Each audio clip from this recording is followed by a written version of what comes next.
Hey everybody, we have made it to another pregnancy vlog. This is the full 40.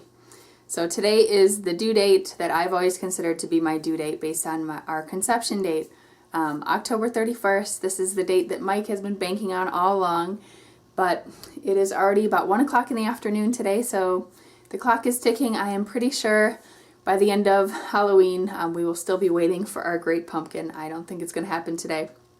I can honestly tell you, never at any point in this pregnancy until yesterday did I ever consider that we would have a baby in November. It was always just October in my head. I always had a feeling the baby would come early, even before my midwives started telling me that at around 36 weeks. I just had this sort of instinctual thing where I just felt like, yes, we're having our second child in October. It will happen in October. There was never any question about that. But I guess here we go. I'm gonna have to reframe again. If this baby turned out to be a girl, and I'm wrong about my intuition on that too, I swear I'm never going to trust my instincts on anything ever again. So at this point, we are about 4 weeks since the time that all my midwives said they expected me to have the baby within a week or so. People started saying I know it'll be early, blah, blah, blah.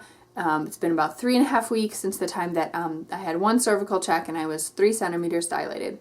I have checked myself this week and I definitely feel like I am more dilated than I was then. I don't know how much, because I don't really know about these things, but and it also doesn't matter. Obviously it doesn't matter. So here we are. I've done another week of prodromal labor. We have passed the anniversary of our miscarriage last year.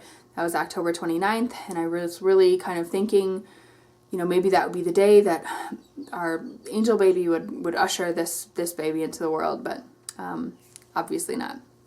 So I have been doing little updates on Facebook in the past week or so as things sort of look promising and then, stalled again. Pretty much I am having pretty regular contractions every day, but, it's nothing to call the midwife about. The most frequent they've come was a few nights ago. Things do tend to pick up as the day goes on. So in the evenings, from dinner time until bedtime or so is when I have more regular contractions and stuff. So the most frequent they've been is about 6 minutes apart and about 1.5 to 2.5 minutes long, which is pretty, I really kind of thought that was it. But then like I said, things always just stop at some point. So I've had a couple times, or a few times of those series of contractions where they've woken me up in the middle of the night and I've actually pulled out the timer for the first time in this past week. But of course, I'm still here, so nothing really that major has happened yet. The good thing about all this is that, we're really at a point where odds are good for the baby. We're pretty much to the point where everybody feels like the baby will be a pretty average weight when it's born, so all the concerns about the baby being too small or being stressed during the birth or whatever are, sort of off the table for now. We've got probably a good week or so before there starts to be a question of, the risk starting to go up again, after your 41st week, and just, having to kind of check in on the baby again. I can't stop thinking about the irony of this is obviously my body's way of, preparing for this birth and doing what it needs to do to get ready. But why is that? Why is the process for making me prepare for this big, epic physical stamina test, one of the most intense things that your body goes through in your life? Why is the way that my body deals with that doing everything it can to make me exhausted, just doesn't make sense logically, but it's not a logical thing. So in terms of exhaustion and discomfort and various symptoms, I pretty much have good days and bad days, and I'm just trying to take it kind of moment to moment. One night this week I ate eggplant parmesan for dinner. There is a sort of a belief that can help send you into labor. I just learned from somebody on Facebook that apparently that's because tomatoes and eggplants are both in the nightshade family, and plants in that family are supposed to have this reputation or have this effect on your body, possibly. It actually was the last meal I ate with Alice before she was born, but I was already in active labor when I was eating, so I can't really make the connection there. Also, a couple of weeks ago, I started eating more dates. I actually like dates, so I have them in my diet anyway. But there was a kind of popular study that was going around a few months ago. I think it was like the National University of Jordan or something said that if you eat 6 dates a day the last month of your pregnancy, your cervix gets ready faster and you have a smoother labor and less rates of intervention and all this other stuff. I have some issues with that, sort of the science there, because it was a really small study, and also I'm pretty sure Jordan produces dates like as a fairly major export, so they have a little bit, I think there's some bias that could be there with a study like that. Anyway, as time goes on, I am totally craving more junk food and just more sweets. I think at this point I'm kind of sick of trying so hard to eat healthy and stuff, and I'm just kind of like letting myself go and just eat whatever I want, which isn't great, but whatever. So eating dates is a little bit better than eating like tons of chocolate. So as I mentioned in my last video, my last pre-labor diary from my sort of official due date last Saturday, I'm starting to feel more time pressure as time goes on. And, I know people just say, you just have to relax or whatever, but like, it's just part of my experience. I'm a worrier.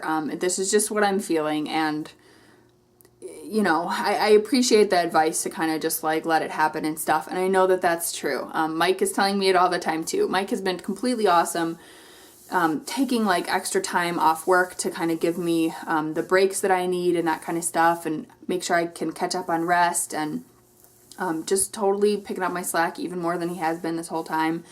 And he, again, like reminds me all the time that things are just going to unfold naturally, and that's the best way anyway, and I know all that.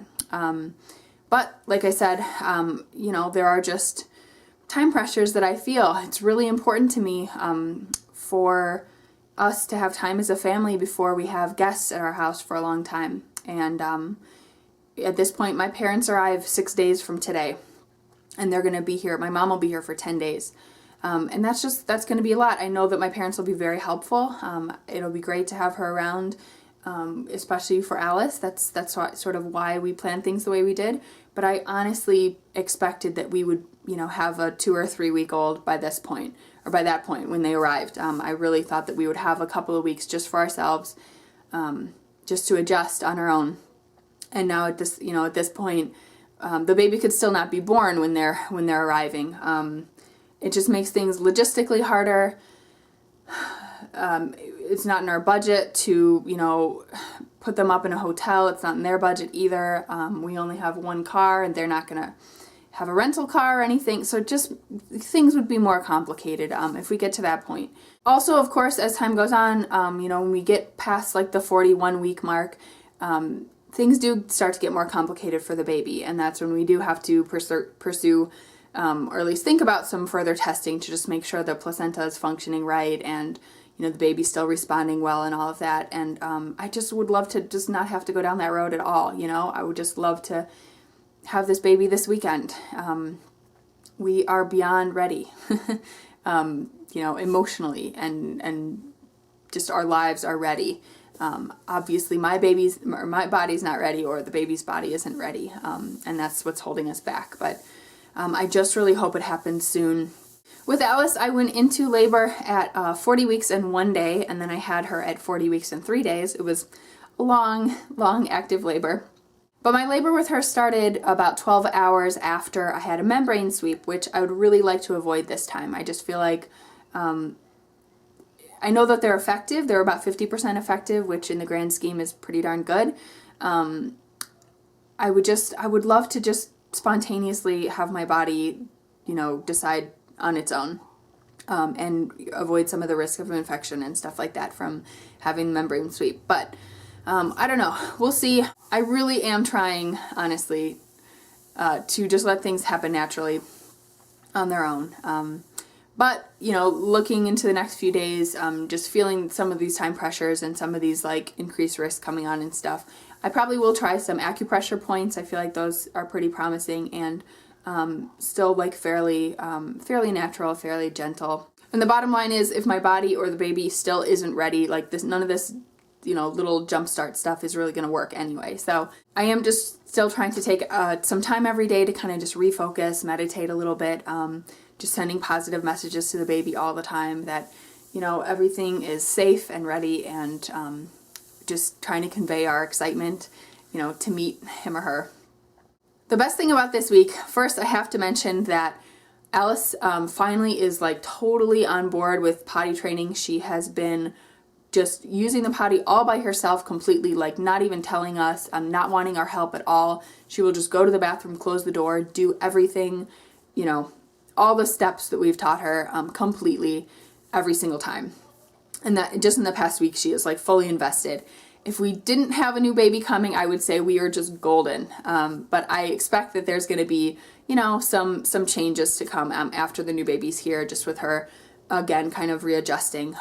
But at this point, it's really been about an 8-month process of being sort of part-time potty trained or still having some issues. And the past 2 months or so have been really challenging with just her sort of intentionally regressing and, you know, just having a lot of accidents kind of as a way of acting out. So in the past week, we've really moved beyond that, which is awesome. Besides that, the best thing about the week is just the simple fact that one way or another, be it in 2 days or 2 weeks, we are so close to, you know, seeing this baby and seeing its face, and it's going to be here, you know. So I'm just trying to really keep my eyes on the prize, because, you know, the next chapter of our lives is starting just any moment, and that's such a great place to be in. Right, I really hope this is the last belly shot. This is 40 weeks today. And at this point, I have made it through the pregnancy without any stretch marks. Again, it's just genetic, guys. I don't have any secrets. Just got lucky. One of Mike's coworkers has said that if you can place your hand here and you're not touching baby, like between your boobs and the baby, you can fit like a whole hand width. The baby's gonna come soon. Well, that's been true for at least 2 weeks, so I don't know. Soon is relative, isn't it? That's it. We forgot to say something. Happy Halloween! Happy Halloween! Yeah. Happy Halloween. Whoa. Come join the party, baby. Huh? Party, baby!